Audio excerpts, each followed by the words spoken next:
আপনি কয় নাম্বার ঘরের? আমি সবার ছোট। ও, আপনি ছিলেন 6 নাম্বার স্ত্রীর? জি। ওরে বাবা, হ্যাঁ, তারপর? তো আমার বাবা 6টা বিয়ে করে, আমি হলাম সবার ছোট ঘরের। আমার বড় ঘরের একটা ভাই থাকে, উনি চাকরি করতো চিটাগংয়ে জুট মিলে। আচ্ছা আচ্ছা। চাকরি করা অবস্থায় হঠাৎ করে আমার বাবাকে বলে যে চাকরিটা পারমিট করতে হবে, কিছু টাকা লাগবে। চাকরিটা মানে পার্মানেন্ট করতে হবে? আচ্ছা আচ্ছা, কিছু টাকা লাগবে। আমাদের জমি থাকে মোটামুটি 5-7 বিঘা সম্পত্তি থাকে, তো এখান থেকে 4-5 বিঘা বিক্রি করে দেয়। আপনারা সব মিলায় কয় ভাই বোন? আমরা 2 ভাই, এই মারপেটের 2 ভাই। সব মিলায় 6 বউ যেহেতু আপনার বাবার? 3 ভাই। মাত্র 3 ভাই? জি, বড়গুলো আরো কিছু মারা গেছে। ও আচ্ছা আচ্ছা, বেঁচে আছে 3 তো ভাই। আপনার ভাই বোনের মধ্যে আপনার পজিশন কত? আমার 2 নাম্বার। আপনি 2 নাম্বার? জি জি। তো চাকরি পার্মানেন্ট করা কথা হচ্ছিল, হ্যাঁ, তারপর? চাকরি পার্মানেন্ট করার কথা, পরে ওইখান থেকে জমি বিক্রি করে দেয়। বিক্রি করে দেওয়ার পরে 1030 টাকা দেয় চাকরিটা পার্মানেন্ট করার জন্য। 2-3 মাস পরে হঠাৎ করে দাদা বাড়ি চলে আসে। আসার পরে বলে যে আমার চাকরিটা পারমিট হয় নাই, টাকাটা মার। বাবা অনেক ক্ষতিগ্রস্ত হয়ে যায়। আর বাবা ইট ভাটা সর্দারি কাজ করতো। আচ্ছা। ইতিমধ্যে ওইখান থেকে চলে আসে। আসার পরে আমার বাবা হঠাৎ করে এই খবরটা শুনে অসুস্থ হয়ে যায়। আচ্ছা, খুব স্বাভাবিক। চিকিৎসা করার মতো টাকা থাকে না। তো আমার বড় চাচা কাঁধে করে নিয়ে, ওইখানে গাড়ি ঘোড়ার কোনো রাস্তা ছিল না। আচ্ছা। শ্যালোতে যেতে হতো, পানিপথে। জি। ওইখান থেকে আমার চাচা কাঁধে করে নিয়ে সিরাজগঞ্জ সদরে ভর্তি করে। ভর্তি করার পরে চাচা ডাক্তারের সাথে কথা বলে ওইখানে একটা স্ট্যাম্প নিয়ে আসে আমার বাবার কাছে, যে এই স্ট্যাম্পে সিগনেচার না করলে ডাক্তার তোমার চিকিৎসা করবে না। আমার বাবা কিছু বুঝতো না, লেখাপড়া জানতো না। ওই টাইমে টিপ দেয়। টিপ দেওয়ার পরে ডাক্তার চিকিৎসা করে নিয়ে বাড়ি চলে আসে, সুস্থ হয়। কিছুদিন পরে বাবা খেতে ফসল ফলাতে যাবে। যখন ওই খেতে গিয়ে চাষ করতে গেছে, তখন আমার ওই চাচা যে বাধা দিছে যে তুমি যে জমি চাষ করতে পারবে না, এই জমিটা আমার। তখন আমার বাবা জিজ্ঞাসা করছে কিভাবে তোমার? হ্যাঁ। আমি তোমাকে মেডিকেলে নিয়ে গেছিলাম, ওইখানে তো তুমি টিপ দিছো, জমিটা এখন আমার। তো ওইভাবে জমিগুলা সবই নিয়ে, মানে আপন চাচারা? আপন চাচা মানে বাবার ছোট ভাই? বাবার বড় ভাই। বড় ভাই, আচ্ছা। জমি নিয়ে যাওয়ার পরে তখন আমার বাবা তো আরো হুতাশ, যেমন সবকিছু শেষ। ইতিমধ্যে মাঝখানে একটা কুরবানির ঈদ আসে। ঈদ আসার পরে আমার যে বড় ভাই, ওনাকে আমি দাদা বলে ডাকি, উনি কুরবানি দেয় ভেড়া। আচ্ছা। ভেড়া কুরবানি দেওয়ার পরে আর কি মাংস টাংস বানানোর পরে ভাগযোগ করে সবাইকে দেয়, আমার আম্মাকেও কিছু দেয়। দেওয়ার পরে আমরা রান্না বান্না করে আর কি আমাদেরকে নিয়ে খাওয়ায়। তখন আমি অতটা বুঝি না। খাওয়ানোর পরে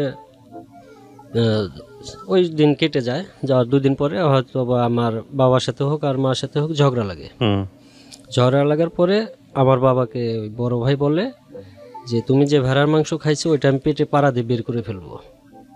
তখন আমার বাবা মানে অনেকটাই হতভঙ্গ হয়ে যায় যে আমি যে ছেলেকে জন্ম দিলাম, সেই ছেলে আমার পেটে পাড়া দিয়ে ভেড়ার মাংস বের করে ফেলবে, এর আগে কেন আমার মৃত্যু দিল না আল্লাহ।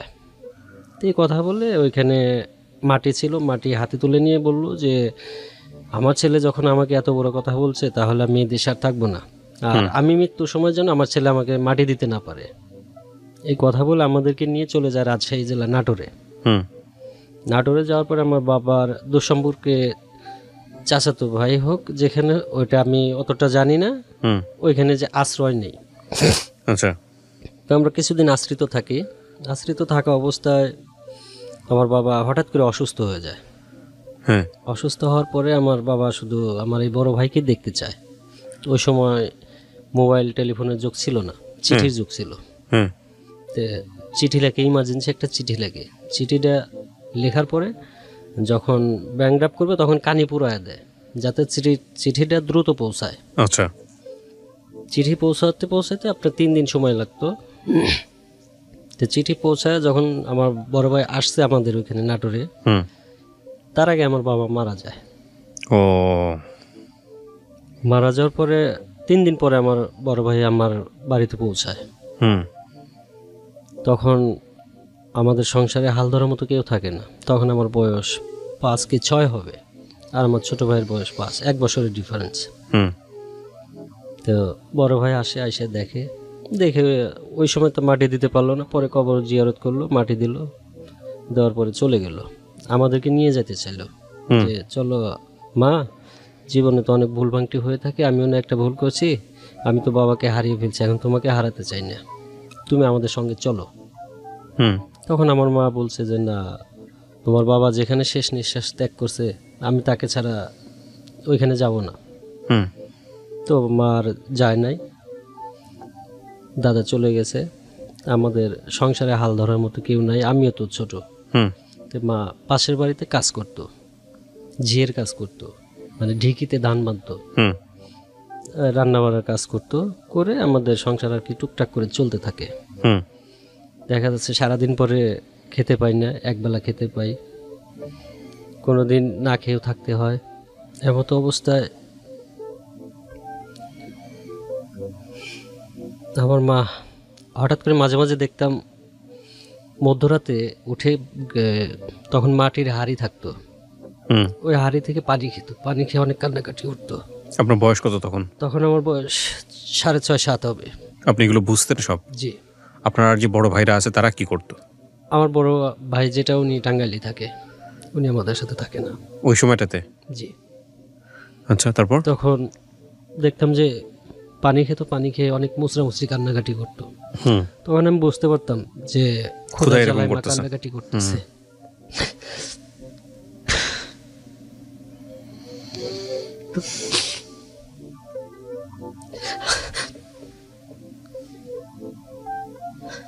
আমি মাকে অনেক জিজ্ঞেস করছি, মা তুমি কেন কান্নাকাটি করো?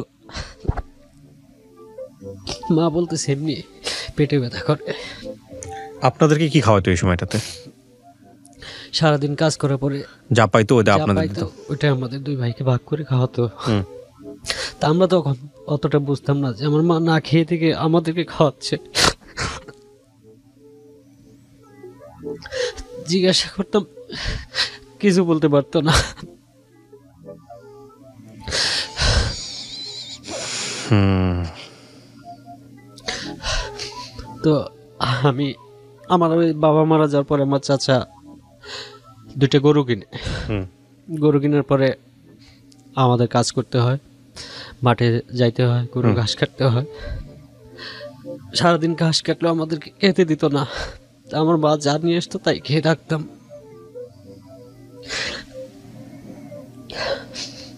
হঠাৎ করে আমি, আমার ছোট ভাই, আমার এক কলিগ হুম রাস্তা দিয়ে যাচ্ছি ঘাস কাটার উদ্দেশ্যে। তো গ্রামের রাস্তা চৈত্র মাসের দিনে অনেক ধুলাবালি হতো। হুম তো পাশে দিয়ে একটা চুরিয়ালা, ছোট চুরিয়ালা হেঁটে যাচ্ছে। জি। হেঁটে যাওয়ার পরে ওনার পায়ের বাড়িকে একটা টাকার বান্ডিল উল্টে যায়। আচ্ছা। তো জিনিসটা 3জনই ফলো আপ করে তিনজনেই থাপা দিই, আচ্ছা। হাত দিয়ে থাপা দিই। থাপা দেওয়ার পরে 3জনের হাতে কম বেশি যায়। হ্যাঁ যাওয়ার পরে টাকাটা পাওয়ার পরে অনেক আনন্দিত হই। হ্যাঁ আনন্দিত হয়ে আমরা বাড়ি চলে যাই। হ্যাঁ যাওয়ার পরে আমার চাচি বলে যে, তাহের কি হয়েছে, তুমি এত আনন্দ কেন? পরে বললাম, চাচি আমি কিছু টাকা পাইছি রাস্তাতে। হ্যাঁ তখন চাচি দৌড়ে এসে বললো যে, আমার চাচার একটা মুদিখানার দোকান ছিল ছোট। হ্যাঁ পরে চাচি দৌড়ে এসে বললো যে, বাবা এই টাকা তো আমাদের, তোমার ছোট চাচা মাল কিনতে গেছে, টাকাটা হারিয়ে ফেলছে, হারিয়ে গেছে, তার মাল তো কিনে আনতে পারবে না, টাকা আমাদের, আমাকে দাও। তখন আমি অতটা বুঝতাম না যে ওখানে অত টাকা আছে। তো টাকাটা নিয়ে গুনে আমাকে বললো যে, পরে বললাম, চাচি টাকা ঠিক আছে? কয় হ্যাঁ ঠিক আছে। আমি বলছি, কত টাকা? কয় 50,000 টাকা। এটা 2000 সালের আগের ঘটনা। আসলে টাকাটা ওনাদের ছিল না? না, ওনাদের ছিল না। হুম তো 3:30-4টার দিকে আমার ছোট চাচা শহর থেকে চলে আসছে বাড়িতে। হুম তখন আমি চাচাকে জিজ্ঞাসা করলাম, চাচা আপনি কি টাকা হারিয়ে ফেলছেন? হুম দোকানের মাল কিনতে যে টাকা দিছিল? কয় না, আমি তো মাল কিনে নিয়ে আসছি। কেন, কি হয়েছে বাবা? আমি বললাম যে, রাস্তাতে এরকম কিছু টাকা পাইছি, 50,000 টাকা, হুম সে টাকাতেও আমি নিয়ে গেছি বাড়িতে, চাচি বলছে যে এই টাকা আমাদের, আমার টাকা তোমার চাচা হারায় ফেলছে। হুম কয় না আমি তো টাকা হারাই নাই, মালকে তো কিনে নিয়ে আসছি। হুম আমি বলছি, ঠিক আছে তাহলে আপনি একটু বলেন। তো কোন ওই ছোটো চাচা আমার পক্ষ নিয়ে যে কথা বলছে আমার চাচির সঙ্গে, যে ভাবি টাকাটা তো আসলে আপনার হক না, ওরও হক না। ও যেহেতু পাইছে, হুম ও তো খোঁজাখুঁজি করছে, কোনো গার্জেন পায় নাই, তাহলে টাকাটা ওর, আপনি টাকাটা ওকে দিয়ে দেন। হুম আর যেহেতু ওদের থাকার জায়গা নেই, বাড়ি ঘর নাই, তো ওই টাকা দিয়ে 5 কাঠা 10 কাঠা জমি কিনে দেই আর একটা ছাপড়া করে তুলে দিই। হুম ছোট চাচা এটা প্রস্তাব রাখলো। তখন আমার চাচি বলেন যে না, এই টাকা আমাদেরই, হুম এই টাকা দেওয়া যাবে না। তখন যে চাচার আমার দোকান, উনি দোকানে নিয়ে যে সন্ধ্যাবেলা হরিং মার্কা 1 টাকার নোট ছিল, কাগজের টাকা, হুম 3 জনকে 3 টাকা দিছে, যে এই টাকা তোমাদের মিষ্টি খাওয়ার জন্য দিলাম। এই টাকাটা নিয়ে নিল। নিয়ে নেওয়ার পরে আমি আর কিছু বললাম না, চাচাও আর কিছু বললো না, যেহেতু দেবে না, টাকা ওনাদের দাবি করছে, হুম তখন কিছু বললো না। তার কিছুদিন পরে আমরা রীতিমতো ওই প্রতিদিনই ঘাস কাটতে যাই, ঘাস নিয়ে আসি। লেখাপড়া একদমই হয় নাই? লেখাপড়া কিছুই হয় নাই। লাস্টে যা যে লেখাপড়া করছে ওটা মানুষ অন্যের বাড়িতে যায়। আচ্ছা। তখন রোজই ওরকম যাচ্ছি। হঠাৎ করে একদিন আমার চাচা আমার মাকে বাড়ি থেকে বের করে দিয়েছে। হুম তো আমি ঘাস কেটে বস্তা মাথায় নিয়ে আসছি, এখন দেখি যে রাস্তায় আমার আম্মা কাঁদতেছে। তো আমি রাস্তার থেকে দৌড়ে বাড়ির ভিতরে গেলাম, বস্তাটা রেখে দৌড়ে মার কাছে আসলাম। হুম আম্মা তুমি কাঁদতেছো কেন? কয় তোমার চাচা আমাদেরকে বাড়িতে থাকতে দেবে না, বাড়ি থেকে বের করে দিয়েছে। বড় চাচা? হ্যাঁ। তখন আমি বললাম যে আসলে আমাদের তো থাকার জায়গা নেই, বাবা তো অনেক আগেই ভুল করে গেছে, হুম এখন আমরা কোথায় থাকবো? মা আমাদের 2 ভাইকে জড়ায় ধরে অনেক কান্নাকাটি করতেছে। তো পাশে আমার একটা খালার বাড়ি থাকতো, উনি, ওনার মা নানি বলে ডাকতাম, হুম উনি তার মেয়ের বাড়িতে গেছিল। তো মেয়ের বাড়ি থেকে যাচ্ছে, তখন জিজ্ঞাসা করতেছে তাহেরের মা তুমি কান্নো কেন? পরে আমার ওই নানি জিজ্ঞাসা করছে, জিজ্ঞাসা করার পরে বলছে যে আমাদেরকে বাড়ি থেকে বের করে দিয়েছে, হুম আমাদেরকে থাকতে দেবে না। তো ওনার একটা ছেলে আছে নাম মোনায়েম, হুম ওনাকে যা বললো যে মোনায়েম তাহেরের মাকে তো বাড়ি থেকে বের করে দিয়েছে, তো ওদের তো থাকার জায়গা নেই, তো আমাদের তো অনেক জায়গা আছে, তে তুমি কি বলো? তো উনি বলছে যে ঠিক আছে নিয়ে আসেন, আর না আমাদের বাড়িতে থাক, যতদিন পারে থাক। হুম তো আমাদেরকে নিয়ে ওনাদেরই ঘর তোলা ছিল, বাংলা ঘর বলে, হুম ওই ঘরে আমাদেরকে আশ্রয় দিল। আমরা ওইখানে থাকতে থাকি, আর মা অন্যের বাড়িতে কাজ করতে থাকে, আমরা ওইভাবে টুকটাক করে কাজ করি। আর মামার 2টা গরু ছিল, ওইটা ওনাকে আমরা মামা বলে ডাকি। পরে যে বাড়িতে গেলাম আচ্ছা। মামা বলে ডাকি। তো ওনার 2টা গরু ছিল, আর উনি পাশাপাশি ডাক্তারি করতো। আমি গরু ঘাস টাস কাটতাম, পাশাপাশি ডাক্তারির দোকানে বসতাম, হুম যে কিছু শেখার জন্য কম্পাউন্ডার হিসেবে দোকানে বসতাম। আচ্ছা। তখন বয়স কত আপনার? তখন আমার বয়স 8 কি 9 হবে। কি 8 কি 9? 8 কি 9? ওকে। তো পাশাপাশি কাজ করতে থাকি। মাস 6 যাওয়ার পরে হঠাৎ করে আমি এদিকে আসি, আমার ওই চাচার আগে যেখানে থাকতাম ওই বাড়ির দিকে বেড়াইতে আসি। হুট করে রাস্তায় একজন বলে কে রে তোর মায়ের বলে পেটতে। পরে বলতেছে, আমি বললাম যে কে বলছে এটা? কয় তোর চাচা। হুম তো শোনার পর আসলে আমি বুঝতাম না যে এটা কেমন। হুম দৌড়ে আমি বাড়িতে যাই। বাড়িতে যাই মাকে জিজ্ঞেস করি যে আম্মা আপনার বলে পেট হয়েছে। পরে আম্মা তো হতভঙ্গ হয়ে গেছে শুনে, আরে যে তুমি এগুলা কোথায় পাইলা? পরে বললাম যে আসলে খুবই গ্রামে তো দুঃখজনক। অনেকেই হ্যাঁ। বলতেছে, চাচা বলছে তোমার এই কথা। চলে আসতে রাস্তাতে অনেকগুলো লোক ধরে হুম যে আপনি ভালো না, নষ্ট মহিলা, আপনি ওদিকে যাবেন না। কথাটা শুনে আমার মা অনেক কান্নাকাটি করে। হুম পরে মা চলে যায় ওদিকে।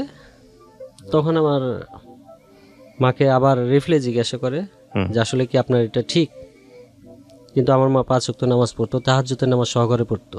আমি দেখেছি, জি আমার বুদ্ধি হওয়ার বয়সে আমি দেখিনি যে উনি একটা রোজা ভেঙেছে। মাশাআল্লাহ।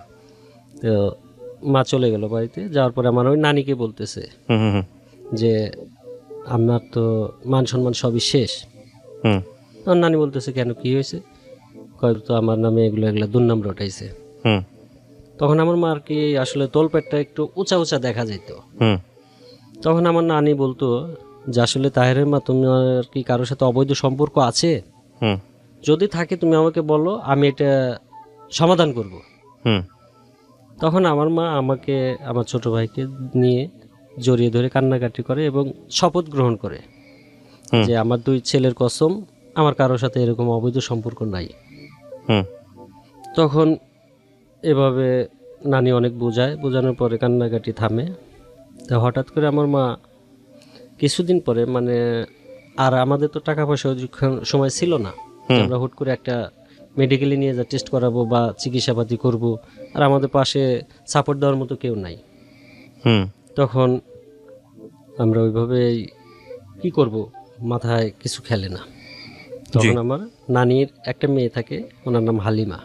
হুম ওনার নাটোর শহরে ভালো ভালো লোকের সাথে রিলেশন, ভালো ভালো বড় বড় লোকের সাথে হাত আছে।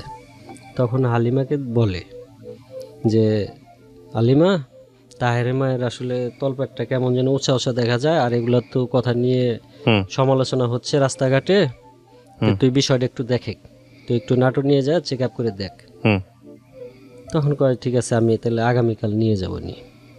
হুম এর মধ্যে আমার মা ডিসিশন নেয় যে সুইসাইড করবে। ওহো এই কথাগুলো শুনে ইঁদুর মারা বিষ নিয়ে আসে কিনে, হাইনে রাত্রি হলে 2 ভাইকে খাওয়াবে, নিজেও খাবে, খেয়ে সুইসাইড করবে। কথাটা আমার নানি জানতে পারে। নানি দৌড়ে যায়, যায় হাত পা ধরে যে দেখ, কলঙ্ক নিয়ে মরে গেলে পরে কোনো সমাধান আসবে না, ট্রু বেঁচে থেকে এটা সমাধান করা লাগবে। আর তুমি যদি এখন সুইসাইড করো বা মারা যাও, আত্মহত্যা করো, তাহলে লোকে সবাই বলবে যে সন্দেহ আসলে করবে, ঘটনা হ্যাঁ সত্য। ট্রু তো তুমি এই কাজ না করো। 2টা ছেলে আছে, আল্লাহ স্বর্ণের টুকরা দিয়েছে, তুমি ছেলে 2টার মুখের দিকে তাকিয়ে কিছু করো না, হুম বাকিগুলো আমি দেখতেছি। পরের দিন আমার খালা নাটোরে নিয়ে যায়, নাটোর নিয়ে সদরে হুম দেখায়, দেখানোর পর আলটা করে, আলটা করার পরে আলটাতে ধরা পড়ে আমার মায়ের পেটে টিউমার। আহা, জিনিসটা ওইখানে গোপন রাখে। গোপন কেন রাখে? গোপন রাখে যে গ্রামে অনেক জানাজানি হয়েছে আমার মায়ের পেটে বাচ্চা, হ্যাঁ তো এটা অপারেশন না হওয়া পর্যন্ত এটা গোপন রাখবে। আচ্ছা ওইখানে গোপন রাখে, গোপন রেখে আমাদের মেডিকেলে ভর্তি করে দেয়। তো ভর্তি করার পরে আমার অনেকগুলো অসুখ ধরা পড়ে। হাঁপানি ছিল, ডায়াবেটিস ছিল, যার কারণে ডাক্তার দ্রুত অপারেশন করতে পারবে না, হুম এগুলো নিয়ন্ত্রণে নিয়ে আসতে হবে, তারপরে অপারেশন করবে। হুম তো এখন ভর্তি করার পরে আমাদের তো থাকা খাওয়ার মতো কোনো ফ্যাসিলিটি নাই। হাসপাতালে একটা কার্ড করে দিল যাতে 3 বেলা খাবার দেয়। আচ্ছা আর মজিবটু জি আমাকে সাথে করে নিয়ে তার বাসায় যায়। আচ্ছা বাসায় যায় বলে যে ভাই, আমার তো বোন হয়, আমার বোনের বাচ্চা এটা, আমার ভাই তো মারা গেছে, তো আমার বোনটা খুবই অসুস্থ, মেডিকেলে ভর্তি করছি, 1 মাস, দীর্ঘ 1-1.5 মাস থাকতে হবে, তো ওনাদের তো থাকা খাওয়ার মতো কোনো পরিস্থিতি নাই, গরিব মানুষ, হুম আপনি কিছু যদি হেল্প করেন। তো উনি ওই সময় 1,000-4,500 টাকা মনে হয় দিয়েছিল। আচ্ছা দেওয়ার পরে মেডিকেলে নিয়ে যায়, আমাদেরকে যা যা কিনে দেওয়ার দরকার দিয়ে খালা চলে যায়। হুম আমি আমার মাকে নিয়ে মেডিকেলে থাকি। আচ্ছা আমার খালা আর আমার 3 নম্বর চাচা সপ্তাহে 1 দিন করে আসতো শুক্রবার দেখার জন্য আমাদেরকে। আচ্ছা আর আমরা ওখানে মেডিকেলেই থাকতাম, আর ডাক্তারের সাথে খালি কথা বলতাম যে আঙ্কেল, আমার আম্মু বাঁচবে, আমার আম্মু কি সুস্থ হবে। ডাক্তার আমাকে অনেক আশ্বাস দিত যে বাবা টেনশন করো না, আল্লাহ যদি হায়াত দেয় তোমার মাকে আমি সুস্থ করবো ইনশাল্লাহ। ডাক্তার এটা বলতো? জি। তো যখন অপারেশনের ডেট আসলো, হুম তখন বাড়িতে খবর পাঠাবো কাকে দিয়ে, লোক পাই না। পাশে একজন আসছিল আমাদের এলাকা থেকে চিকিৎসা নেওয়ার জন্য, তাকে আমি খবর বললাম যে আমার খালাকে যায় একটু বলবেন অমুক দিন অপারেশন হবে, হুম একটু যেন আসে। তো খালার রীতিমতো ভাত টাত রেঁধে নিয়ে মেডিকেলে চলে আসছে। অপারেশন থিয়েটারে আমার মাকে নেয় নাই তখনও, আসার পর কথাবার্তা বলছে। আর ডাক্তারের নাম ছিল এসকে ঘোষ। হুম উনি আমার মাকে আপা বলে ডাকতো, মানে ওনার কোনো বোন ছিল না, আমার মাকে বোন বলে ডাকতো। হুম তো উনি কথা বলছে যে আল্লাহ যদি হায়াত দিয়ে থাকে, হুম তোমার মাকে আমি সুস্থ করে দেবো ইনশাল্লাহ, তোমার কোনো টেনশন করার দরকার নেই। আচ্ছা। পরে উনি অপারেশন থিয়েটারে নিয়ে যায়, দীর্ঘ 4 ঘন্টা সময় অপারেশন চালায়। ওকে। অপারেশন চালানোর পরে আমার মার পেটে থেকে 5.5 কেজি ওজনের টিউমার বের করে। ও মাই গড, আল্লাহু আকবার। তারপর? তখন টিউমার বের করার পরে টিউমারটা এনে আমার খালার হাতে দেয়। খালার হাতে দেওয়ার পরে উনি রেখে দেয় ব্যাগে করে। রেখে দেওয়ার পরে আমার মাকে বেডে দেয়। বেডে দেওয়ার পরে বললো যে 12 ঘন্টার আগে ওনার সেন্স আসবে না, 12 ঘন্টা ওনাকে পর্যবেক্ষণে রাখতে হবে। পরে আমার ওই চাচা আর আমার খালা ওই টিউমারটা পলিতে করে এলাকায় নিয়ে যায়। আচ্ছা। আমাদের গ্রামে আমরা যেখানে থাকি ওইখানে নিয়ে যে পুরো এলাকা দেখায় যে তাহেরে মায়ের সন্তান। পরে দেখানোর পরে অনেকেই নিজের ভুল বুঝতে পারে যে আসলে আমরা খারাপ উদ্দেশ্যে একজনের কথা শুনে একজনকে দোষারোপ করেছি। আসলে কাজটা আমাদের ঠিক হয়নি। পরে মোটামুটি 1.5 মাস পরে সুস্থ হয়। সুস্থ হওয়ার পর আমার মাকে নিয়ে আমি বাড়িতে ফিরি। বাড়িতে ফেরার পরে সংসারে কাজ করার মতো কেউ নাই, আর ছোট ভাই তো ছোট। ডাক্তারে বলছে যে ওনার রান্নার কাজ করা যাবে না, আগুনের কাছে যাওয়া যাবে না। এখন বাধ্য হয়ে আমি বড় ছেলে, ঝামেলাগুলো আমারই আসে। আমি রান্নাবান্না থেকে শুরু করে A to Z কাজ করতাম। ঘর মোছা, থাল ধোয়া, উঠান ঝাড়ু দেওয়া, মানে এভরিথিং মেয়েদের যে কাজগুলা সবই আমি করতাম। আচ্ছা। তো এভাবেই চলতে থাকে। এখন বাড়ির পাশের লোকে বলে যে আশা এভাবে কতদিন যাবে। আমি দেখি আল্লাহ পাক কতদিন নেয়। আমার তো আর বোনটোন নাই যে এসে হেল্প করবে, আর আমার রক্তের কালেকশনের এখানে কেউ নেই যে তারা এসে হেল্প করবে। মানুষ খালি দেখায় দিত যে এভাবে কাজ করো, এভাবে কাজ করলে তুমি রান্না করতে পারবা। আমি তো রান্না করতে জানতাম না, ছেলে মানুষ। তো কাঁচামরিচ যদি কেটে দিয়ে রান্না করে দিতাম, আমার মায়ের পেট ব্যথা করতো। ওই বিচিগুলো খেলে পারে পেট ব্যথা করতো, তা মোচ পিষতে পারি না। ওকে। তো একজন খালাকে ডাক দিলাম যে খালা একটু মরিচ পিষা দেখায় দিবেন, আমি তো মার জন্য রান্না করব। পরে উনি এসে একদিন দেখায় দেয়। দেখা দেওয়ার পরে আমি পাটাতে কন্টিনিউ মরিচ পিষে রান্না করি। পাশাপাশি আমি কাজ করি।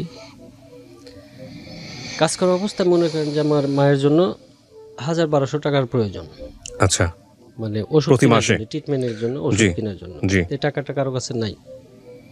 তো একজনের কাছ থেকে হাওলাত নিলাম যে আপনি আমাকে 1,200 টাকা দেন, আমি আপনাকে শোধ করে দেব। পরে কয় তুমি এত ছোট মানুষ কি করে টাকা শোধ দেবা? আমি বললাম যে আচ্ছা দেখি আল্লাহ পাক যদি তৌফিক দেয় আমি শোধ দিয়ে দেবো। তো উনি টাকাটা দেয়।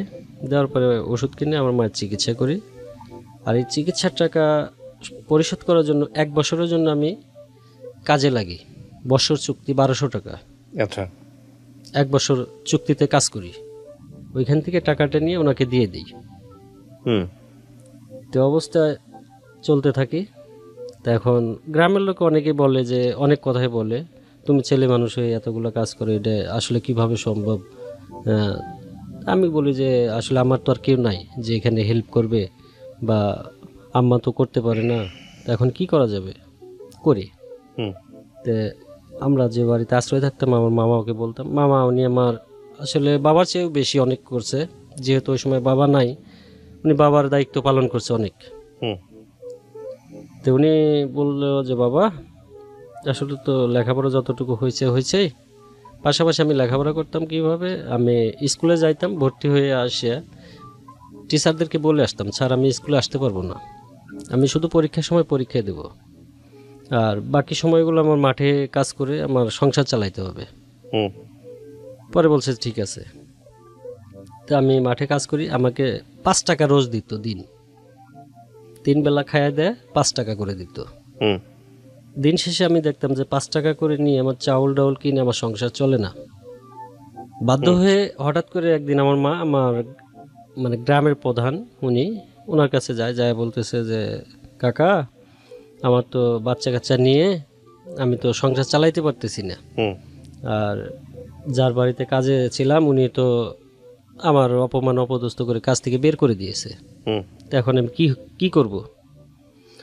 তখন উনি বুদ্ধি দিল যে আসলে আমরা তো আপনাকে হেল্প করতে পারতেছি না, আমাদের তো উচিত একটা দায়িত্ব আপনাদেরকে হেল্প করার জন্য, হুম। কিন্তু আমরা পারতেছি না। তা আপনি 10 জনের বাড়িতে চেয়ে খান। তখন মা অনেক চিন্তা ভাবনা করে 10 জনের বাড়ির কাছ থেকে চেয়ে চেয়ে নিয়ে আসতো। তা আমি ওভাবেই আস্তে আস্তে দিনগুলো যায়, যাওয়ার পরে আমার বয়স তখন 15। মামা বলে যে বাবা এইভাবে তো আর দিন চলতে পারে না, তুমি ছেলে মানুষ হয়ে কত কি করবা, মাঠে কাজ করবা, আবার এই কাজ করবা, আবার রান্নাবান্নার কাজ করবা, তো তোমাকে আমি বিয়ে দিই। এটা আপনার মা বলে? মামা বলে। মামা? জি। হুম। তখন আমি বলছি যে ঠিক আছে, আমার কি বিয়ে দিবেন, আমি তো আমার সংসার। বয়স কত তখন আপনার? আমার বয়স তখন 15। ওকে। মানুষের বাড়িতে কাজ করে? মানুষের বাড়িতে কাজ করি, আর তারপরে থাকি অন্যের বাড়িতে। নিজের কিছু মা জায়গা, বেঁচে আছে তখনও? মা বেঁচে আছে, জায়গা নেই। ঘরের মানে মাথা গোজার ঠাঁই নাই, অন্যের বাড়িতে থাকেন? জি, নিজের মাথা গোজার ঠাঁই নেই। হুম। তখন আমি বললাম যে মামা আসলে বিয়ে দিবেন, এটা কিভাবে সম্ভব? আমি তো আমার নিজের রোজগারই করে নিজের পেট চালাইতে পারি না, তাহলে কিভাবে কি করব?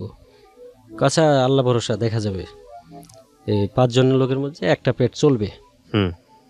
তখন আমার জন্য মেয়ে দেখে, আমি ছেলে হিসাবে মোটামুটি ভালো ছিলাম। এই জন্য আমার পাশে গ্রামে হাট বসতো শুক্রবার আর মঙ্গলবার। ওই হাটে একটা তরকারিওয়ালা আসতো, নাম হলো আলী। আচ্ছা। ওনার একটা শালি থাকে, তো ওনার শালির সাথে আমার বিয়ে ধরে। তো আমি সরাসরি বললাম, এর আগেও অনেক কয়টা মেয়ে দেখছি, আর যে ঘটক আসছিল ঘটককে আমি সত্য কথা বলছি যে ভাই আপনি আমার বিষয়ে মিথ্যা কথা বলবেন না, সত্য কথা বলবেন যে ছেলের কিছুই নেই, ছেলের মা ভিক্ষে করে, আপনার মেয়ে যদি দেওয়ার ইচ্ছে থাকে দিবেন, না হলে দেবেন না। তো এক পর্যায়ে ঘটক একটা কথা যায়, একজনকে মিথ্যে কথা বলছে যে ছেলের মামার বাড়িতে থাকে, ছেলের নামে 2-3 বিঘা সম্পত্তি আছে, ছেলেরা 2 ভাই, ওনার বাবা নাই, মা বেঁচে আছে। এ পর্যায়ে ওইখান থেকে বিয়ে দিতে রাজি। বাজারে এসে কথা বলে যে অমুকের জন্য বিয়ে ঠিক করছি অমুক জায়গায়। তো পাশে কয় যে ওদের তো কিছুই নাই, ওটা কি দেখে দিবে ওদেরকে মেয়ে। ওনাদেরকে আমরা দাওয়াত করে আসলাম যে আসার জন্য, যে আপনারা আসেন, এসে দেখে কথা বলেন, কথা বলে যদি পছন্দ হয় হবে। পরে ঠিক আছে, ওনারা দাওয়াত কবুল করছে। আমি আম্মাকে বললাম যে আম্মা ওনাদেরকে দাওয়াত করে আসছি, ওনারা তো আসবে, তা আপনি কি বলেন, বাজারঘাট তো কিছু করতে হবে। তা আমার আম্মা 400-500 টাকা বের করে দিল, সেই নিয়ে বাজারঘাট নিয়ে আসো। আমরা বাজারঘাট করে রান্না বান্না করে প্রস্তুত, ওনারা আসে না। পরে যে ঘটক, ওনাকে বললাম যে ওনারা আসতেছে না কেন, সাইকেল নিয়ে ওনার বাড়িতে গেছে যে আপনারা যাবেন না, ওনারা রান্না বান্না করছে, বাজারঘাট করছে, একটা খরচপাতি আছে না, গরিব মানুষ, 1 টাকা খরচ করছে, আপনারা না বিয়ে না দিবেন যা খেয়ে আসেন। তো ওনারা বলছে যে না আমরা যাব না। কেন যাবেন না? আসছিল আমাদের বাড়ির উপরে, আইসে বলে গেছে যে ছেলের কিছুই নাই, ছেলের মা ভিক্ষে করে, ছেলে মানুষের বাড়িতে কাজ করে, ছেলে থাকার জায়গা নাই, অন্যের বাড়িতে থাকে আশ্রয়হীন, তার সঙ্গে আমার মেয়ের বিয়ে ধরছো, তুমি কিভাবে, এটা সম্ভব, তুমি কিভাবে আসলা? তা আসলে আমরা তো ঘটককে সত্য কথাই বলছি যে আমাদের কিছুই নাই, এই হিসাবে যা বলবেন, মিথ্যের কোনো আশ্রয় নেওয়ার দরকার নেই। তো ঘটক যা একটু বাড়ায় বলছে। পরে ঘটক এসে বললো যে ভাই না তো আসবে না, আমরা 1 টাকা খরচ করলাম, তাহলে আসলে কিভাবে কি হয়। তে আপনারা খেয়ে যান, এগুলা ভাগ্যে থাকলে বিয়ে হবে, না থাকলে হবে না। তে ওনারা সবাইকে মিলে আর কি খাওয়া দাওয়া শেষ করে দিলাম, ওগুলো নষ্ট করা যাবে না তো, না সেটাই কষ্ট করে রান্না হয়েছে। হ্যাঁ। পরে ওই আলী ভাই, ওনার একটা শালি আছে, বললো যে তাহের তুমি যদি রাজি থাকো আমার শালিকে তোমার সাথে বিয়ে দেবো।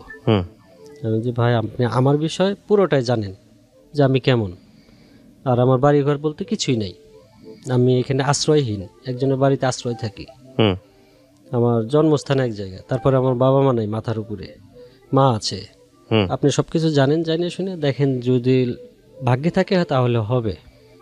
পরে আমার যে শালি, ওনার মা নাই, বাবা আছে, একটাই মেয়ে, আর তোমাকে ওইখানে ঘর জামাই থাকতে হবে।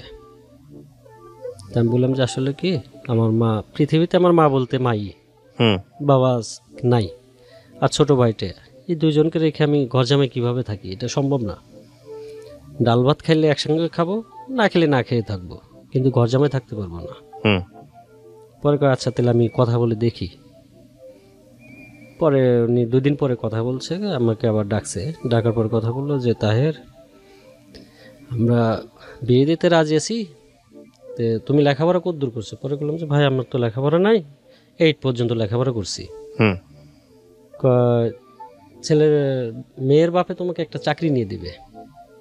আচ্ছা তো আমি বললাম যে আমার যে যোগ্যতা, এই যোগ্যতা অনুযায়ী চাকরি আছে এই জায়গাতে? কয় হ্যাঁ, আপাতত পিয়নের চাকরি হোক, না হলে নাইট গার্ড হোক, তোমাকে চাকরি নিয়ে দিবে আর মেয়ের বিয়ে দিবে, হুম টাকা পয়সা দিতে পারবে না। আমি যে ঠিক আছে, আমি আম্মার সাথে রাজি নিয়ে আমি, কথা হ্যাঁ। বলি। পরে আম্মার সাথে কথা বললাম। তো আমার নানি, মেয়ে আমি দেখি নাই, আমরা যে বাড়িতে থাকতাম ওই নানি বলছে যে বাবা মেয়ে আমি পছন্দ করে দেব। আমি যে ঠিক আছে, আপনি যেটা ভালো হয়।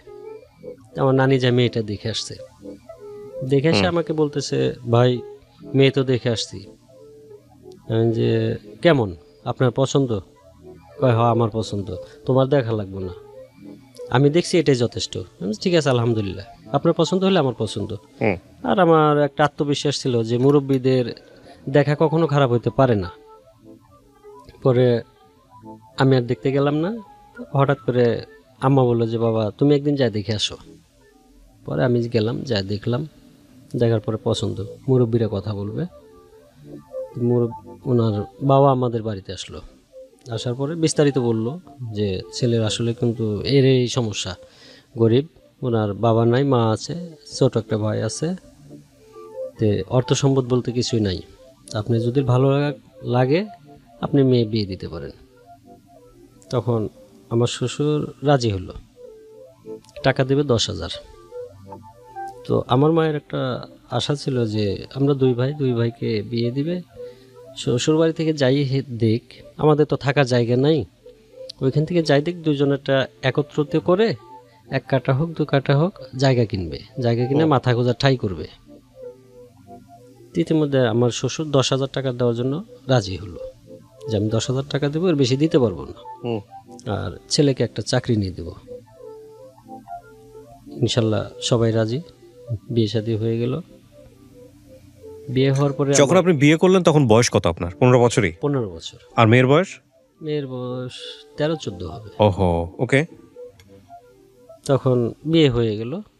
বিয়ের পর 18 বলে আমাদের গ্রামে 8 দিন পরে শ্বশুরবাড়িতে গেলাম বেড়াইতে। শ্বশুরবাড়িতে যাওয়ার পরে আমার ওয়াইফ আমার শ্বশুরকে বলল যে আসলে ছেলে যতটুকু লেখাপড়া আছে তে আব্বা আপনি একটা চাকরি নিয়ে দেন। আমার শ্বশুর আবার কানে কম শোনে, আর উনি ডিসি অফিসের পিয়ন ছিল, হুম রিটায়ার্ড করছে। আচ্ছা তে আমার শ্বশুরের মানে যতটুকু ক্ষমতা ইচ্ছে করলে নিয়ে দিতে পারতো। হুম তে আমার ওয়াইফ আমার শ্বশুরকে অনেক রিকোয়েস্ট করলো যে ছেলেটাকে আপনি চাকরি নিয়ে দেওয়ার কথা বলছেন, তো আসলে চাকরিটা নিয়ে দেন, যদি টাকা পয়সা কিছু লাগে আমরা ব্যবস্থা করে দেব। আমার শ্বশুর বলছে যে না, আমি অন্যের ছেলেকে চাকরি নিয়ে দেব না, চাকরি যদি করতে হয় তুমি করো। মানে আমার ওয়াইফকে প্রস্তাব দিতেছে। হুম। আমার ওয়াইফ তো লেখাপড়া জানে না। তো উনি বললো যে না আমি তো লেখাপড়া জানি না, আমার চাকরি কিভাবে হয়, তুমি আমাকে না দিয়ে ওনাকেই দাও, একই তো, খেলে তো আমরা দুজনই খাবো, বাইরে তো কেউ খাবে না। হুম তো যাই হোক উনি আর চাকরি নিয়ে দিল না। আর আমরা যে অবস্থানে, আর আমার শ্বশুর যে অবস্থানে, তেল আর জল, হুম মানে অনেক উঁচু নিচু। তো ওখান থেকে চলে আসলাম। আসার পরে আমার শ্বশুর বাড়িতে আর যাই না আমি। না যাওয়ার ফলে হঠাৎ করে আর বিবাহ যে করলাম, হুম। সংসার জীবন যে কেমন হয় এটার প্রতি ধারণা ছিল না। তে নানি মামি অনেক বুঝায়া সংসার শুরু করলাম। শুরু করতে বছরের মাথায় আমার একটি ছেলে সন্তান হয়। ছেলে সন্তানটা হওয়ার পরে কিছুদিন মোটামুটি ভালোই কাটে। তারপরে সংসারে একটু অভাব আসে, অভাব আসার পরে সংসারে অশান্তি লাগে। আর আমার 6 মাস পরে আমার ছোট ভাই বিয়ে করে। তো আমার মা একটা স্বপ্ন ছিল যে আমার ছেলে একটা বাড়ি করবে। আমার ওয়াইফ আমাকে কন্টিনিউ বলতো যে তুমি বাড়ি করো বাড়ি করো। তা আমি বাড়ি করতাম না, যে কিছুদিন পরে করি। তা আমার মা হঠাৎ করে একদিন আমার মা বলতেছে বাবা আমি কি নিজের বাড়িতে শুয়ে মরতে পারবো না? কথাটা শুনে আমি হতভম্ব হয়ে গেলাম যে আসলে আমার মা 10 মাস 10 দিন পেটে ধারণ করছে, এত কষ্ট করে পৃথিবীর আলো দেখাইছে। আর তার আমার চাকরি, তখন ঢাকায় আসছি, এসে চাকরি করি।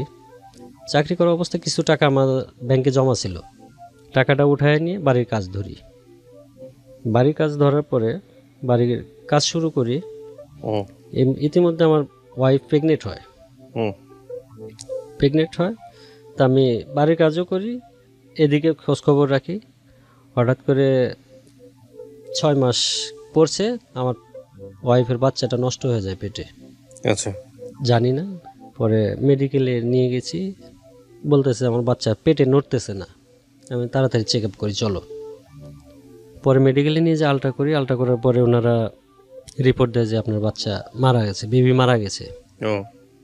তো বেবি মারা গেছে, আমি তো আসলে কি করব ভাষায় বলতে পারতেছি না। বেবিটা মারা গেল, পরে বলতেছে আপনার ইমার্জেন্সি মেডিকেল আমাদেরকে এখানে ভর্তি করে দেন, আর অ্যাকাউন্টসে যা টাকা জমা দিয়ে আসেন। আমি যে কত টাকা লাগবে? কয় 50,000 টাকা লাগবে, বাচ্চাটা ডেলিভারি করে দিবে। আমি যে আমার কাছে তো এত টাকা নাই, আর এখানে তো তাহলে আমি পারবো না। পরে ওইখান থেকে বের করে নিয়ে আসছি। আইনা আমার প্রাইভেট ক্লিনিকে এক বন্ধু থাকে, ওনাকে ফোন করছি যে ভাইয়া আমার এই সমস্যা, আপনার ভাবির তো পেটে বাচ্চা নষ্ট হয়ে গেছে, বাচ্চাটা বের করার দরকার। উনি বলতেছে ভাই আপনি আসেন, আমি দেখতেছি। উনি প্রাইভেট ক্লিনিকে নিয়ে যায়, 10,000 টাকা কন্ট্রাক্টে বাচ্চাটা ডেলিভারি করে দেয়। ডেলিভারি করে দেওয়ার পরে আমি ওয়াইফকে নিয়ে বাসায় আসি। আসার কিছুদিন পরে মা হঠাৎ করে স্ট্রোক করে। আচ্ছা, ব্রেন স্ট্রোক করে, আমরা বুঝতে পারি না। বুঝতে না পারার কারণে সকালবেলা উঠে আমার ছোটো ভাই দৌড়ে আসছে যে ভাইয়া 50টা টাকা দিবা। আমি কী করবা? কয় মা মনে হয় বাঁচবে না, কান মুখ সব হেলে গেছে, আমি গ্লুকোজ নিয়ে আসবো। উনি দৌড়ায় গেছে, 50 টাকা বের করে দিচ্ছে, উনি দৌড়ায় গেছে গ্লুকোজ নিয়ে আসছে। পাশে আমার একটা বন্ধু ছিল ডাক্তারি করে, ওনাকে ফোন দিলাম যে ভাই তুমি ইমার্জেন্সি আমার বাড়িতে আসো, আমার মা কী যেন হয়েছে বলতে পারতেছি না, তুমি আসো। উনি এসে প্রেশার মাইপে উনি বলতেছে ভাই আমি পারবো না। তো পাশে আরেকটা ডিসপেন্সারি ছিল, ফার্মেসি, ওনার বাড়ি বরিশাল, আমার মা ভাইয়া বলে ডাকতো। তা আমি ওখানে যায় দাঁড়াইছি আর চোখের পানি ছেড়ে দিছি। পরে কেরে ভাই না কাঁদিস কে, কী হয়েছে? আমি যে মামা আমার মায়ের অবস্থা ভালো না, আপনি একটু আসেন। আমার অবস্থা দেখে উনি লাফ দিয়ে দৌড় ব্যাগটা নিয়ে চল। যায় দেখে যে আমার মার আসলে অবস্থা ভালো না, ওনার কোনো সেন্স নাই। পরে বলতেছে বাবা সরাসরি কি বলবো, তোর মা স্ট্রোক করছে, তুই তাড়াতাড়ি কোনো ক্লিনিকে নিয়ে যা। তা আমার হাতে টাকা নাই যে আমি ক্লিনিকে নিয়ে চিকিৎসা করব। বাড়িতে ফোন করলাম যে মামা আম্মা তো এই অবস্থা, কয় তুই টেনশন করিস না, কাদাকাটি করিস না, নিয়ে চলে আয় নাটোরে। তখন আমি অ্যাম্বুলেন্স ভাড়া করে আম্মাকে নাটোর নিয়ে যাই। নাটোর নিয়ে যাই, মোটামুটি কিছু চিকিৎসা করে মোটামুটি সুস্থ হয়, বাড়িতে নিয়ে যাই। বাড়িতে নিয়ে যাওয়ার 2.5 মাস পরে আমার মা মারা যায়। 2020 সালের জানুয়ারি 10 তারিখে আমার মা মারা যায়। মারা যাওয়ার পরে আসলে কিভাবে কি করব বুঝতে পারি না। আমার ফেব্রুয়ারি মাসের 17 তারিখে আমার একটা বেবি হয়, দ্বিতীয় বেবি। হ্যাঁ, 17 তারিখে আমার বাচ্চাটা হয়। হওয়ার পরে আমি আসলে অনেকজনকে ফোন করি যে আমার এই বিপদটা পার করে দেওয়ার জন্য, যে মেয়েদের একটা ছোটি ঘর থাকে, বাচ্চা হলে ছোটি বলে গ্রামের ভাষায়, এই জিনিসটা পার করে দাও। মানে বাচ্চা হওয়ার সময়টাতে আপনি ছাড়া আর কেউ নাই? না, শুধু আমি। ডাক্তারের কাছে ওনার নাই? মেডিকেলে ছিল, কিন্তু মেডিকেলে শুধু আমি। ডাক্তার আসে নাই ওখানে?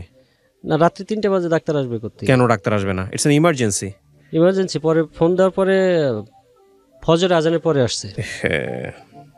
ফজরে আজানের পরে আসার পরে বলছে যে ভাইয়া সিজার করব না নর্মালি করব। আমি বলি যে ভাইয়া একটু নর্মালি চেষ্টা করে দেখেন, সিজার করার দরকার নেই। উনি নর্মালি চেষ্টা করে আর কি, সাইড কেটে বাচ্চাটা বের করে। বের করার পর তখন মেয়ে সন্তান হয় একটি। ওই মেয়ে হওয়ার পরে ওখানে আমার সাপোর্ট দেওয়ার মতো কেউ নেই যে কাজ কাম করবে মেয়েদের। আমি ওইখানে মেডিকেল থেকে বাড়িতে নিয়ে আসি, আনার পরে রান্নাবান্নার কাজ আমি করি, মেয়ে দেখাশোনার কাজ আমি করি। মেয়ের মা উঠতে পারে না, রান্নাবান্না করে দিয়ে অফিসে যাই, আবার অফিস থেকে এসে রান্নাবান্না করে ওনাকে খাওয়াই। রাত্রিবেলা দেখি যে কোথায় আগুন পাওয়া যায়, আগুন নিয়ে এসে ছেঁক দিই। তারপর এর মধ্যে আমার শাশুড়িকে বলছি উনি আসবে না। তো আমার যে বড় ভাইয়ের বউ আছে ওনাকে বলছি, উনিও আসবে না, মানে আসতে চায়, বলছে যে ঠিক আছে আমরা আসবো। পরে ফোন অফ, উনি আর ফোন রিসিভ করেন না, ফোনটা বন্ধ। আর আসলো না। বাচ্চাটা আমি ওইভাবে দিন পার করে দিলাম, 40 দিন পার করে দেওয়ার পরে আমার শাশুড়ি একদিন ফোন দেয়, কয় যে বাচ্চা দেখবো। আমি যে না, যেহেতু আপনি আমার বাচ্চার বিপদের সময় আসেন না, তো আপনাকে বাচ্চা দেখার কোনো অধিকার নাই। আমার শাশুড়ির সাথে সম্পর্ক বাদ। আর শ্বশুরবাড়িতে মোটামুটি 14 বছর ধরে আমি শ্বশুরবাড়িতে যাই না, শ্বশুরবাড়ির সাথে কোনো সম্পর্ক নাই। পরে আমরা ঢাকায় আসি। ঢাকায় মানে আমার ওয়াইফ আমাকে কাজ কাম করি না, এই জন্য রাগ করে আমার ওয়াইফ আমার বাচ্চাকে নিয়ে ঢাকায় চলে আসে। ঢাকায় চলে আসার পরে আমি 4-5 দিন পরে আমি থাকতে পারি না, যে আমিও ঢাকায় যাব। মাকে যে বললাম যে মা আমি ঢাকায় যাব, পরে কয় ঠিক আছে যাও। আমি ঢাকায় আসবো, আমার কাছে ঢাকায় আসার মতো টাকা নাই। ঘরে 1 কেজি শুকনো মরিচ থাকে, ওটা বিক্রি করি 100 টাকায়। আর লোহার একটা দা থাকে, 60 টাকায় বিক্রি করি। বিক্রি করে আমি ঢাকায় আসি। কত সালের গল্প এটা 2006-এর ঘটনা। এই 160 টাকা নিয়ে আপনি ঢাকায় আসেন? জি। আপনার ওয়াইফ তখন কোথায়? ঢাকাতে? ঢাকাতে। কি করে? উনি আমার সাথে রাগ করে চলে আসছে। কি এসে কোথায় আছে? এসে আমার ছোট ভাইয়ের বাসায় আছে। আপন ছোট ভাইয়ের বাসায়? জি। আচ্ছা, তারপর? আমি 160 টাকা নিয়ে ঢাকায় আসি। আসার পরে আমার রাস্তাতে গাড়ি ভাড়া খরচ হয় 110 টাকার মতো। লোকালে আসি, 50 টাকা হাতে থাকে। যায় দেখি যে আমার ওয়াইফ 2 দিন ধরে না খাওয়া, আর বাচ্চাটা ওর কাছ থেকে চেয়ে চেয়ে খাওয়াইছে। তা আমার ওয়াইফের মুখের দিক তাকানো যাচ্ছে না। পরে বললাম যে তোমাদের এই অবস্থা কেন? কয় তোমার ভাই এখানে আইনে দিয়ে চলে গেছে, পরে আর তার খোঁজ পাই না। কোথায় গেছে তুমি জানো না? কয় না, চাল ডাল কিনে না, কিছু না। পরে আমার কাছে 50 টাকা থাকে, 50 টাকা দিয়ে আমি 2 কেজি চাউল নেই, 10 কেজি খড়ি নেই, নিয়ে আমি নতুনভাবে সংসার শুরু করি ঢাকাতে। নতুন আমি এখানে কাজ কাম পাই না। আমার ওয়াইফ মেসে রান্নার কাজ নিল একজনকে ধরে, যে ভাই আমি তো নতুন আসছি ঢাকাতে, কিছু চিনি না জানি না, আর ছেলের বাপও আসছে নতুন, ওনাকে কেউ চেনে না, কাজ দেয় না, তা আমাকে একটা কাজ দেন। উনি একটা মেসে রান্নার কাজ নিল, যে আপাতত খেয়ে বেঁচে থাকি, পরে একটা ব্যবস্থা হবে। মেসে রান্না করা অবস্থায় আমি ওয়াইফ যাদেরকে রান্না করে তাদেরকে সুপারিশ করলো যে আমার ছেলে বাবাকে একটা কাজ নিয়ে দেন না, ও তো বাড়িতে বসে আছে, কেউ চেনে না, ওকে কাজ দেয় না কেউ। তো ওনারা আমাকে কাজ দিল একটা, দিন হাজিরা 300 টাকা হাজিরা। 300 টাকা মিটাই নিয়েছে, যে হাজিরা 300 টাকা, যদি কাজ দেখে পছন্দ হয় 500 টাকা হাজিরা দেওয়া হবে। তখন আমি কাজে গেলাম, কাজ দেখে ওনারা খুশি, 500 টাকা হাজিরা দিত। মেসে রান্না করে মোটামুটি 2 থেকে 3 মাস মেসে রান্না করে। এর মধ্যে অনেক লোক অনেক কথা বলে যে তুমি জোয়ান মেয়ে হয়ে মেসে রান্না করো, চাকরি করতে পারো না। পরে বলছি যে চাকরি তো অনেক ঘুরছি, কেউ চাকরি বাকরি দেয় না, নেয় না। পরে আচ্ছা কেউ অমুক দিন গেটে যাও, চাকরি হবে। তো হঠাৎ করে এসে বলতেছে আমি আর মেসে রান্না করব না। কেন? কয় মানুষে অনেক কথা বলে। কি করবা? কয় চাকরি করবো। ঠিক আছে আলহামদুলিল্লাহ। উনি যা চাকরি নেয় গার্মেন্টসে, আর আমি দিন হাজিরা কাজ করি। ছেলে বাড়িতে রেখে আসি আমার কাছে, কাজ করতে থাকি। বাড়িতে কিছু ঋণপাতি থাকে, ওগুলা দুজনে চাকরি বাকরি করে পরিশোধ করি। তখন আম্মাকে নিয়ে ঢাকায় আসি বাচ্চা সহকারে, সবাইকে নিয়ে আসি, একসঙ্গে থাকি।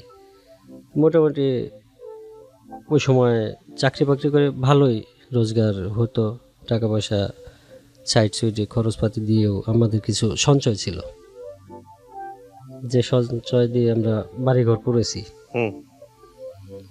নিজেদের একটা বাড়ি হয়েছে? জি, আচ্ছা, নিজেদের একটা বাড়ি হয়েছে আলহামদুলিল্লাহ। এখন মোটামুটি ভাবে দিনকাল যাচ্ছে, ডাল ভাত খাচ্ছি। আপনি গল্পটা কেন বললেন রেডিওতে? কি আছে আপনার গল্পের মধ্যে? মানে আপনি কেন লাখ লাখ মানুষকে আজকের এই গল্পটা শোনালেন? কারণটা আসলে কি? ছোটবেলায় বাবা মারা গেলে যে জীবনে কতটুকু ঝড় তুফান আসে, হুম কত ঝড়ের সামনাসামনি হয়ে মানুষ হইতে হয়, হুম কতজনের লাথি ঘোড়া খেয়ে মানুষ হইতে হয়। এই জন্য আমি আসলে মানে কষ্ট- দুই বেলা ভাত জোগাড় করা যে কি কষ্টের। জি, আমার এমনও দিন গেছে না খেয়ে দিন গেছে, 3 দিন 4 দিন না খেয়ে থাকছি, ভাতের 3 দিন ফ্যান 4 দিন না থাকছি। খেয়ে মানুষ থাকতে পারে? হ্যাঁ, ওই যে দেশ গ্রামে যে ভাতের মার বলে, হ্যাঁ ভাত যখন বলক ওঠে তখন মার ফ্যান, হ্যাঁ, তো ফ্যান পাইতেন কই? ওই চাচি রান্না করতো, ওইখান থেকে বলতাম চাচি আমাকে ফ্যান দিন। আচ্ছা, চাচি 1 গ্লাস করে ফ্যান দিত, একটু করে লবণ গোটা দিয়ে ফ্যান খেয়ে থাকতাম। ওইটাই খাবার। জি, ওটাই খাবার। প্রিয় দর্শক এবং শ্রোতা, ওর উন্নতির স্কেলটা হয়তো অঙ্কে অনেক ছোট, আপনার তুলনায় কিছুই না, কিন্তু একটা জিনিস চিন্তা করে দেখবেন, একটা ভূমিহীন মানুষ এমন একটি পরিবারে জন্মগ্রহণ করেছে যেখানে বাবা নেই, মাকে পেটে পাথর নিয়ে মানুষের কাছ থেকে খারাপ ব্লেম নিতে হয়েছে, 4 কেজি 4.5 কেজির পাথর বের হলো পেট থেকে, তারপরে মা মারা গেলেন, লেখাপড়া করতে পারলেন না, বিয়ে হচ্ছিল না একটা ছেলের, এবং ভাতের মার ফ্যান এসব খেত বড় হওয়া, কিন্তু জীবনের কাছে হার না মানা। ওর মা তো সুইসাইড করতে চেয়েছিল, ওকে নিয়ে, ওর ভাইকে নিয়ে, সবাইকে নিয়ে সুইসাইড করতে চেয়েছিল। এত দরিদ্র একটা পরিবার, সেখান থেকে তাদের অন্তত নিজের একটা মাথা গোঁজার ঠাঁই হয়েছে। সো আজকের এই গল্প থেকে অনেক কিছু শেখার আছে। মানে আপনি যদি বৈষয়িক জায়গাটা বলেন, সেই বৈষয়িক জায়গাটা আসলে ওদের তেমন কোনো উন্নতিই হয়নি, কিন্তু বরং মানুষ কষ্টে থাকে, আপনার থেকেও কষ্টে থাকে। এই জায়গাটা যদি আপনি টাচ করতে চান, যে আপনি নিজে কষ্টে আছেন, নিজেকেই সবচাইতে দুঃখের মানে কষ্টের মানুষ মনে হচ্ছে পৃথিবীতে, অন্তত আজকের এই গল্পটা শুনে অন্তত কিছুটা হলো হালকা হতে পারবেন, এই অর্থে যে না, আপনার থেকেও পৃথিবীতে